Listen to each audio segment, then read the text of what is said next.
Good morning student. Class lectures में हमने link list का एक प्रोग्राम किया था जिसमें मैंने अभी आपको हाफ पोर्शन कराया था। हाफ पोर्शन जो है मैं यहाँ पे आप स्क्रीन पे देख सकते हो, मैं भी स्क्रॉल कर रहा हूँ। और कुछ ये था जिसमें हमने insert front, insert rear, insert position के हमने तीनों जो डेफिनेशन है वो देखी थी और अपना मेन वाला प्रोग्राम देखा था। इसके अलावा लेंथ वाला प्रोग्राम भी हमने कर लिया। आज हम डिलीट, सर्च और शॉर्ट और ट्रैवर्स ये देखते हैं।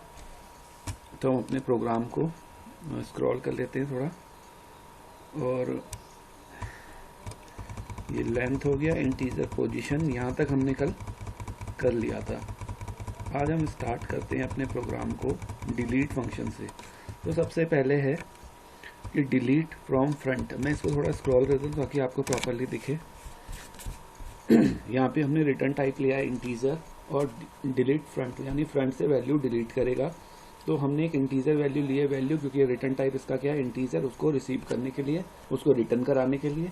Then struct list queue. अब इसे हम क्यू हमने जो वेरिएबल बनाया, नोड बनाई, इसको हमें मेमोरी एलोकेट करने की जरूरत नहीं है, क्योंकि मेमोरी एलोकेट होता है हमेशा क्रिएट करते हुए, इंसर्ट करते हुए, लेकिन डिलीट करते हुए नहीं होता, क्योंकि डिलीट तभी होती है वैल्यू जब कोई ऑलरेडी एग्जिस्ट करती है। तो if head equals to null, then अगर मतलब हेड बिल्कुल नल है, बिल्कुल ब्लैंक है, तो हम उसमें से कोई वैल्यू को डिलीट नहीं कर सकते। तो देन हम लिखेंगे printf link list is empty. Otherwise अगर ऐसा नहीं है, उसमें कोई वैल्यू है, तो हम सबसे पहले क्या करें, क्योंकि ये फ्रंट से डिलीट कर रहे हैं और फ्रंट पे ही मेरे पास हेड है, हेड वाली वैल्यू फ्रंट है, तो मुझे उसको डिलीट करना है। तो मैं सबसे पहले क्या करूंगा, क्यू के अंदर कॉपी कर दूंगा इस हेड को। उसके बाद हेड को शिफ्ट कर देंगे हेड के नेक्स्ट पे, ताकि क्योंकि हेड अगर डायरेक्टली डिलीट हो जाएगा तो हम पूरी लिंक लिस्ट को क्या होगा, हम एक्सेस ही नहीं कर पाएंगे। देन इसलिए हमें हेड को मूव किया, हेड इक्वल्स टू हेड का नेक्स्ट, देन क्यू के नेक्स्ट पे डाल देंगे नल। क्यू के नेक्स्ट पे नल डालने से क्या होगा कि जो सबसे पहले वाली वैल्यू है उसका कनेक्शन इस रिमेनिंग लिस्ट के साथ से हट जाएगा, मतलब वो आइसोलेटेड हो जाएगी। इसके बाद जो हमने वैल्यू लिया है, वैल्यू वेरिएबल वैल, उसके अंदर हम क्यू का डेटा को कॉपी कर देंगे, ताकि क्योंकि मुझे इसको यूज करना है। और इसके बाद फ्री कर देंगे क्यू को, यानी क्यू वाली नोड डिलीट हो जाएगी। और इसके बाद हम रिटर्न करा देंगे वैल्यू। तो ये डिलीट फ्रंट जो है ये बिल्कुल एज इट इज वही है जो आपने क्यू में किया था। क्यू में भी हम क्या करते थे, फ्रंट से डिलीट करते थे। Then the second one is delete rear. तो इसको आप देखोगे डिलीट रेयर को, तो डिलीट रेयर में क्या है कि हम सबसे पहले, इसमें भी सेम वही प्रोसीजर है कि एक वैल्यू लेते हैं, एक वेरिएबल लेते हैं जिसको हमें रिटर्न कराना है, और यहाँ पे हम क्यू और पी दो वेरिएबल ले रहे हैं। अब क्यू और पी क्यों ले रहे हैं, क्यू तो इसलिए लेंगे कि भाई हम हेड के मतलब इसको रिसीव करने के लिए, और पी इसलिए ले रहे हैं मतलब जिसको डिलीट करना है, और पी इसलिए ले रहे हैं कि हमें क्या करना है, जब लास्ट वैल्यू को डिलीट करना है, तो ये लीनियर लिंक लिस्ट है और ये यूनिडायरेक्शनल है, मतलब head to front to rear ही मूव कर सकता है। तो पहले तो हमें सबसे पहले ये ढूंढना पड़ेगा इसकी लास्ट वैल्यू कौन सी है, और साथ साथ सेकंड लास्ट वैल्यू भी रखनी पड़ेगी। तब सेकंड लास्ट वैल्यू से हमें क्या करना पड़ेगा, इसका कनेक्शन ब्रेक करना पड़ेगा, फिर हम लास्ट वैल्यू को डिलीट करेंगे। तो हम चेक करेंगे if head equals to null, then print कर देंगे क्यू इज एम्प्टी, मतलब जब कोई वैल्यू ही नहीं है तो हम उसको डिलीट नहीं करेंगे। अगर नहीं होता एल्स में, तो सबसे पहले क्यू के अंदर हमने कॉपी कर दिया हेड को, और जब तक क्यू का नेक्स्ट यानी क्यू का next is not equals to null, मतलब जो सबसे लास्ट नोड होगी मेरी उसी के एड्रेस पार्ट पे नल होगा, तो उसको फाइंड आउट जब तक वो ना मिले तब तक हम क्या करते रहे, पी के अंदर तो क्यू कॉपी हो जाए और क्यू शिफ्ट हो जाए अपने नेक्स्ट पे। ऐसा करने से क्या होगा, मुझे पी के अंदर तो मिल जाएगी सेकंड लास्ट वैल्यू और क्यू में मिलेगी सबसे लास्ट वाली वैल्यू। तो अब जब सेकंड लास्ट और लास्ट वैल्यू मेरे पास आ जाएंगी, तो मुझे क्या करना है, सबसे पहले सेकंड लास्ट वैल्यू के एड्रेस पार्ट पे मुझे रखना है नल, क्योंकि इससे क्या होगा, सेकंड लास्ट वैल्यू का लास्ट वैल्यू के साथ कनेक्शन ब्रेक हो जाएगा। तो हमने क्या किया, पी के नेक्स्ट इक्वल्स टू नल किया। इसके बाद क्या करेंगे, जो हमारा वैल्यू है उसको कर देंगे वैल्यू इक्वल्स टू क्यू का डेटा, यानी अब क्यू को डिलीट करना है, उसके वैल्यू हम पहले कॉपी कर लेते हैं। उसके बाद हम क्यू को डिलीट कर देंगे फ्री क्यू से, और देन रिटर्न करा देंगे इस वैल्यू को। तो ये था रेयर से जैसे हमने डिलीट किया था, बिल्कुल सेम टू सेम ऐसा। यहाँ पे एक्चुअली ये मैसेज गलत हो गया थोड़ा, क्यू इज एम्प्टी, इसकी जगह होगा लिंक लिस्ट एम्प्टी। देन अब हम करते हैं पोजीशन वाला कि हम पोजीशन पे चेक करेंगे अपने डिलीट करने को। तो मैं थोड़ा सा शिफ्ट कर देता हूँ ऊपर ताकि वन गो में ये रीड करना थोड़ा आसान हो जाए। तो हमने लिया इंटीजर डिलीट पोजीशन और ये इंटीजर लिया लोकेशन, मतलब किस पर्टिकुलर नंबर वाली एलिमेंट को या किस नोड को हमें क्या करना है, डिलीट करना है। तो देन हमने इंटीजर में लिया एक वैल्यू लिया है, एक लेंथ लिया है, एक काउंट लिया है। लेंथ इसलिए लिया है कि सेम ऐसे इंसर्ट करते हुए की तरह हमें यहाँ पे भी डिलीट करते हुए चेक करना है कि हम गलत पोजीशन वाली वैल्यू को डिलीट तो नहीं करें जो एग्जिस्ट ही नहीं करती, ठीक है। और एक काउंटर लिया है, काउंटर इसलिए लिया है कि हम उसको काउंट कर पाए कि मतलब हमने कौन से नंबर वाली वैल्यू डिलीट करनी है। तो हमने उसके लिए भी लिया स्ट्रक्ट लिस्ट क्यू और पी। और सबसे पहले लेंथ जो है उसके अंदर ले लिया लेंथ। अब देखो फंक्शन बनाने से यही फायदा हुआ है कि मुझे पूरा का पूरा लेंथ वाले प्रोग्राम जो हम लेंथ वाली डेफिनेशन है वो लिखनी नहीं पड़ रही, मुझे क्या करना पड़ रहा है उसकी जगह केवल एक लाइन लेंथ लिखने से काम चल जाएगा। तो इससे क्या होगा, जितने भी मेरे पास टोटल नंबर ऑफ नोड्स हैं वो यहाँ पे आ जाएंगी। देन चेक करेंगे if location is less than to 1, यानी -1 0 या किसी भी इस पर डाल रहे हो आप तो वो इनवैलिड हो जाए। और दूसरा लेंथ, अगर लेंथ से भी ज्यादा पोजीशन पे आप डाल मतलब डिलीट कर रहे हो तो वहां से भी डिलीट ना हो। तो अगर ऐसा हो तो मैसेज प्रिंट कर दे wrong position to be deleted. और अगर ऐसा नहीं होता और राइट पोजीशन हम डिलीट कर रहे हैं तो सबसे पहले हम चेक करेंगे अगर लोकेशन 1 है तो मतलब हमें क्या करना है, डिलीट करना है फ्रंट से, मतलब पहला एलिमेंट डिलीट करना है। और अगर लोकेशन लेंथ के इक्वल है तो मतलब लास्ट एलिमेंट डिलीट करना है। तो यानी जब लोकेशन 1 होगी तो हम डिलीट फ्रंट को कॉल कर देंगे और लोकेशन जब लेंथ के इक्वल होगा तो डिलीट रेयर को कर देंगे। तो ये फंक्शन बनाने से ये फायदा हो रहा है कि हमें यहाँ पे पूरा स्टेटमेंट नहीं लिखना पड़ रहा। और अगर ऐसा नहीं होता, ना तो फ्रंट से डिलीट कर रहे हैं ना रेयर से डिलीट कर रहे हैं, यानी मिडिल से कहीं कर रहे हैं, तो देन ऐसे केस में हम क्या करेंगे, सबसे पहले क्यू में कर देंगे, क्यू इक्वल्स टू हेड।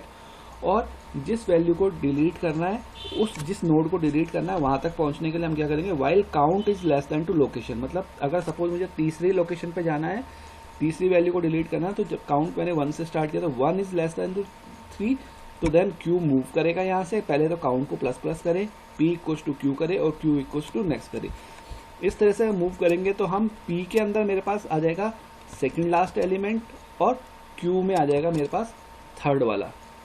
तो देन अब मुझे थर्ड वाली वैल्यू को डिलीट करना है, यानी क्यू वाली को डिलीट करना है। तो मैं सबसे पहले क्या करूंगा कि पी के नेक्स्ट में जो वैल्यू है उसमें क्यू का एड्रेस स्टोर होगा, लेकिन मुझे उससे क्यू के नेक्स्ट, उससे भी आगे वाली नोड को उसके साथ कनेक्ट करना है। तो मैं पी के नेक्स्ट में डालूंगा इक्वल्स टू क्यू का नेक्स्ट, ठीक है। तो ऐसे करने से क्या होगा, पी का क्यू के नेक्स्ट वाले के साथ भी हो जाएगा और क्यू का भी अभी लिंक बना हुआ है उसके नेक्स्ट वाले के साथ। तो अब मुझे क्या करना पड़ेगा, क्यू का लिंक ब्रेक करना है, तो क्यू के नेक्स्ट में मुझे रखना पड़ेगा नल। अब ये क्यू नोड जो है ये आइसोलेटेड हो जाएगी, तो वैल्यू इक्वल्स टू क्यू का डेटा, देन फ्री कर देंगे क्यू को और रिटर्न कर देंगे वैल्यू को। तो ये है, थोड़ा सा अलग है, डिलीट करना है पोजीशन से, ज्यादा अलग नहीं है, इतना थोड़ा सा बस इसमें मेन कंसेप्ट है ये वाली लाइन, ये पी का नेक्स्ट इक्वल्स टू क्यू का नेक्स्ट, मतलब फर्स्ट वाली वैल्यू कैसे थर्ड वाली वैल्यू के साथ कनेक्ट होती है। देन ये थे हमारे डिलीट करे तीनों। अब हम सर्च का करते हैं, तो सर्च का करते हुए हम थोड़ा सा इसको इधर, तो सर्च करते हुए मैं लीनियर सर्च को यहाँ पे यूज कर रहा हूँ क्योंकि आपको पता है कि बाइनरी सर्च केवल शॉर्टेड वैल्यू के साथ काम करती है। तो इंटीजर सर्च इंटीजर एक्स, यहाँ पे ये इंटीजर इसलिए है कि जो अगर मुझे फ्लैग जो मैं यूज कर रहा हूँ उसके लिए, और यहाँ पे किस वैल्यू को हमें सर्च करना है। अब मैंने ये लिस्ट ले लिया क्यू, और जो मेरी लिंक लिस्ट बनी हुई है मैं बाय डिफॉल्ट फ्लैग की वैल्यू ले रहा हूँ 0 और क्यू को स्टार्ट कर रहा हूँ हेड से। अब एक एक करके मैं इसके सारे एलिमेंट को रीड करूंगा। अगर क्यू का डेटा जिस वैल्यू को मुझे सर्च कर रहा हूँ उसके इक्वल हो जाए, मतलब वो मुझे वैल्यू मिल जाए, तो वहां पे हम अपना फ्लैग लगा देंगे 1, और उसके बाद आगे चेक करने की जरूरत नहीं है। अगर एक बार भी मिल गया तो मतलब वो वहां पे प्रेजेंट करता है, तो देन ब्रेक कर देंगे और उसके बाद अपने इसको इफ कंडीशन को टर्मिनेट कर देंगे। और अगर ऐसा नहीं होता तो नेक्स्ट वैल्यू को चेक करें, अगर पहली में नहीं मिल रहा फिर दूसरी में करें, फिर तीसरी में करें, अनटिल अनलेस जब तक पूरी नोट खत्म नहीं हो जाती, इसलिए queue is not equals to null. ऐसा करेंगे। इसके बाद हम रिटर्न करा देंगे फ्लैग को। अगर हमें फ्लैग मिला होगा तो उसकी वैल्यू भी होगी 1, और नहीं मिला होगा तो वैल्यू रही होगी 0। तो यानी हमने वहां पे, आपने देखा होगा मेन वाले प्रोग्राम में हमने कंसेप्ट में लिखा भी है कि फ्लैग इक्वल्स टू 0 तो नंबर नॉट फाउंड, और अगर फ्लैग 1 मतलब उसके अलावा एल्स में हमने क्या लिखा है, वो नंबर फाउंड। ठीक है। अब यहाँ पे इसके बाद है शॉर्टिंग। तो शॉर्टिंग में मैं यहाँ पे यूज़ कर रहा हूँ बबल शॉर्ट। तो हमने एक स्ट्रक्ट लिया है P और Q, क्योंकि हम क्या करेंगे, दो नोड हमें मतलब चाहिए। जैसे हम लूप में चलाते हैं ना कि फॉर i इक्वल्स टू इतने से और j शॉर्टिंग करते हैं, तो वैसे ही i और j के लिए हमने जो लिया है वो P और Q लिया, और एक टेम्पररी वेरिएबल लिया है temp। तो वहाँ पे हम लिखते थे फॉर P, जैसे यहाँ पे लिखा है P इक्वल्स टू हेड, तो वहाँ पे भी हम लिखते थे i इक्वल्स टू 0 से लेके i, जब तक i is not equals to null i plus plus. तो यहाँ पे उसी चीज को कैसे लिख रहे हैं, P इज इक्वल्स टू कर रहे हैं हम हेड से स्टार्ट, और P का next is not equals to null, तब तक P इक्वल्स टू P का नेक्स्ट यानी P प्लस प्लस, वो जैसे हम वहाँ पे करते थे i प्लस प्लस। सेम ऐसे ही दूसरा है J लूप लगाते थे हम, J को हम स्टार्ट करते थे P प्लस 1 से, मतलब i प्लस 1 से J को। तो J को हम जब स्टार्ट करते हैं i प्लस 1 से, तो यहाँ पे i प्लस 1 करने के लिए हमें क्या करना पड़ेगा, Q इक्वल्स टू P का नेक्स्ट, उसके नेक्स्ट वाली वैल्यू से, ठीक है। Then Q is not equal, जब तक Q नल नहीं होता तब तक Q इक्वल्स टू Q का नेक्स्ट। सेम ऐसे ही वहाँ पे हम चेक करते थे if A of I is greater than to A of J, यानी उन दोनों की वैल्यू को कंपेयर करते थे। तो यहाँ पे हम कंपेयर करने के लिए क्या करेंगे, इफ P का, अगर P का डेटा ग्रेटर है किससे, Q के डेटा से, यानी P का डेटा बड़ा है और Q का डेटा छोटा है, तो Q के डेटा को हम स्विच कर देंगे, मतलब इनको क्या करेंगे, स्वैप कर देंगे। तो स्वैप करने के लिए पहले एक टेम्प वेरिएबल ले लेंगे, उसमें P का डेटा कॉपी करेंगे, फिर P के डेटा में Q के डेटा को कॉपी करेंगे, देन Q के डेटा में टेम्पररी को जो वेरिएबल है उसको, यानी दोनों वैल्यू एक्सचेंज हो जाएंगी। इस तरह से हम करते थे, पहला फॉर लूप बंद, ये सॉरी इफ बंद, फिर पहला फॉर लूप बंद, फिर दूसरा फॉर लूप बंद, और इसके बाद हम हमारा प्रोग्राम। तो बिल्कुल एज अ टीज जो बबल शॉर्ट आप करते थे वही प्रोग्राम यहाँ पे हमने किया है। देन ट्रैवर्स, तो अब हम ट्रैवर्स वाले को देखते हैं। तो ट्रैवर्स बिल्कुल एज अ टीज वही है जो आपका था ही, void traverse struct list Q, print कर दो वैल्यूज आर, और Q को स्टार्ट करा हेड टू, जब तक नल नहीं होता Q इक्वल्स टू Q का नेक्स्ट, और तब तक हम Q के डेटा को प्रिंट करें। अब मैं अपने प्रोग्राम को कंपाइल करता हूँ और देखता हूँ इसमें कोई एरर है, वार्निंग है, क्या है। वार्निंग है, एरर नहीं है। फिलहाल हम वार्निंग को छोड़ देते हैं, एरर पे फोकस करते हैं। देन एरर कोई नहीं है, तो अब अपने प्रोग्राम को रन करते हैं। तो अब ये हमारा प्रोग्राम देखो रन हो गया, हमारे पास ये इतना बड़ा मेनू आ भी गया है। तो अब इस मेनू के बिहाफ पे सबसे पहले मैं करता हूँ वैल्यू को इंसर्ट, 1 किया, इंसर्ट कर रहा हूँ मैं, सपोज कर दिया मैंने 5, ठीक है। अब मैं फिर से फ्रंट पे इंसर्ट करता हूँ, तो फ्रंट में इंसर्ट करने के लिए मैंने इस बार इंसर्ट कर दिया फ्रंट में 7, ठीक है। अब मैं इंसर्ट करता हूँ रेयर पे, और इंसर्ट रेयर पे करता हूँ मैं सपोज 5, ठीक है। तो देखते हैं वैल्यू क्या क्या आई। तो वैल्यू डिस्प्ले करने के लिए हमारे पास है 10 पे किया 755, हमने 2 बार 55 डाला था इसलिए वो आया। अब मैं नेक्स्ट फिर से इस पे इंसर्ट करता हूँ, कहाँ पे, रेयर साइड पे। तो रेयर साइड पे इंसर्ट करने के लिए क्या है 2, और इस बार वैल्यू में इंसर्ट कर रहा हूँ 6, और फिर से मैं फ्रंट पे एक वैल्यू इंसर्ट कर रहा हूँ, और इंसर्ट कर रहा हूँ वैल्यू 9, ठीक है। तो अब वैल्यू देखते हैं क्या है, तो डिस्प्ले करके देख लेते हैं। तो आ गया वैल्यू 97556, देखा आपने, 6 लास्ट में गया और 9 फ्रंट में। अब ये हो गया। अब मैं एक एक थोड़ा सा और इसमें क्या करता हूँ कि थोड़ी सी और कर लेता हूँ, 1-2 वैल्यू और, ताकि थोड़ा सा और अच्छा लगे। तो मैं इसके लिए क्या कर रहा हूँ कि मैं अब एक बार और फ्रंट पे वैल्यू इंसर्ट कर देता हूँ, और फिर एक करूँगा रेयर पे, ठीक है। तो मैं फ्रंट पे करता हूँ, सबसे पहले फ्रंट पे किया मैंने 1, फिर से फ्रंट पे ही कर देता हूँ, चलो फिर कर दिया मैंने सपोज 0, ठीक है। फिर रेयर पे इंसर्ट करना है सपोज, तो रेयर पे मैंने इंसर्ट कर दिया इस बार 10, और फिर से रेयर पे इंसर्ट कर रहा हूँ मैं, और रेयर पे इंसर्ट कर रहा हूँ इस बार 2। तो अब वैल्यू देख लेते हैं क्या है। तो 0 1 9 7 5 5 6 10 2। अभी ये कोई ऑर्डर में नहीं है क्योंकि ये इसमें कुछ नहीं है। अब मैं वैल्यू डिलीट करता हूँ और फिर चेक करके देखते हैं क्या हो रहा है। तो सबसे पहले मैं डिलीट कर रहा हूँ फ्रंट से। तो फ्रंट से डिलीट करने के लिए मेरे पास क्या, अच्छा ये तो हो गया फ्रंट से और रेयर से इंसर्ट करने का। अब मैं सपोज चाहता हूँ कि तीसरी वैल्यू जो है वो मेरी बन जाए 8, मतलब एक वैल्यू 0 1 के बाद 8 इंसर्ट हो, तो मैं थर्ड पे इंसर्ट करूंगा, तो मैं प्रेस 3 किया इंसर्ट। अब ये मुझसे पूछ रहा है किस लोकेशन पे, मैंने कहा तीसरे नंबर पे मुझे इंसर्ट करना है। और क्या इंसर्ट करना है, मैंने कहा 8। तो देखते हैं वैल्यू ये सही में इंसर्ट हुई है या नहीं।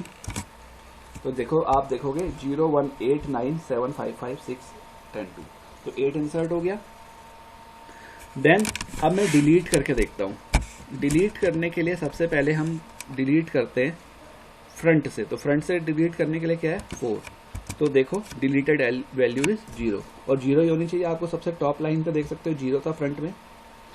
अब मैंने कहा कि मैं डिलीट करना चाहता हूँ रेयर से, तो मैंने कहा कि डिलीट करो रेयर से। रेयर से डिलीट किया, तो रेयर से डिलीट क्या हो गया 2, यही था। अब एक बार चेक कर लेते हैं फिर से वैल्यू, देखो 0 और 2 हट गया। अब सपोज मैं डिलीट करना चाहता हूँ किसी पर्टिकुलर पोजीशन से, तो मैं चाहता हूँ कि 5वें नंबर पे जो ये 5 है वो डिलीट हो जाए। तो मैं पोजीशन से डिलीट करता हूँ 6, और मैंने कहा कौन सी वैल्यू डिलीट हो जाए, जो 5वें नंबर पे है। तो 5वें नंबर पे क्या था 5, तो डिलीट हुआ, तो वैल्यू क्या बची 189756110। ठीक है, अब डिलीट हो गए और इंसर्ट भी हो गए। अब नंबर ऑफ नोट्स देखते हैं, ठीक है। और तो नंबर ऑफ नोट्स के लिए क्या है मेरे पास 7, तो number of notes in link list 8, 1 2 3 4 5 6 7। ये इसलिए आ रहा है क्योंकि मैंने उसे ऑलरेडी एक आगे तक चला रखा है। ठीक है, तो इसको अभी थोड़ा करेक्ट कर लेंगे। और देन अब हमें क्या करना है, नंबर ऑफ नोट्स हमने चेक कर लिया। अब हम क्या कर रहे हैं, press 8 for search an element in link list. अब इसमें सर्च करते हैं कोई, तो 8 मैंने प्रेस किया, तो सर्च करते हैं इसमें क्या क्या नंबर थे। उसमें से एक 2 था, शायद 2 पे देख लेते हैं है कि नहीं है। तो नंबर नॉट फाउंड। अब देख लेते हैं नंबर सही में 2 था इसमें या नहीं। तो देखो 2 कहीं था नहीं, इसलिए आ गया। अब मैं सर्च करता हूँ फिर से, इस बार सर्च करता हूँ मैं 5 तो है ना यहाँ पे एग्जिस्ट कर रहा है, तो क्या आया नंबर फाउंड। ठीक है, ये हो गया। अब शॉर्ट करते हैं, तो शॉर्ट करने के लिए क्या है 9 मैंने प्रेस किया, तो ये शॉर्ट हो गया। अब शॉर्ट हुआ है या नहीं इसको चेक करने के लिए मैं प्रेस करूंगा 10। ठीक है, 10 में देखो 1 5 6 7 8 9 10, ये पूरा का पूरा बिल्कुल प्रॉपरली शॉर्ट हो गया। ठीक है, तो अब 11 प्रेस करते हैं, तो हम इससे आ जाएंगे बाहर। ठीक है, अब थोड़ा सा लेंथ वाले में थोड़ा सा इशू हो रहा है, तो वो भी हम सही कर लेते हैं। या चलो आप ठीक कर लेना इसे। ठीक है, आज के लिए इतना ही। Thank you.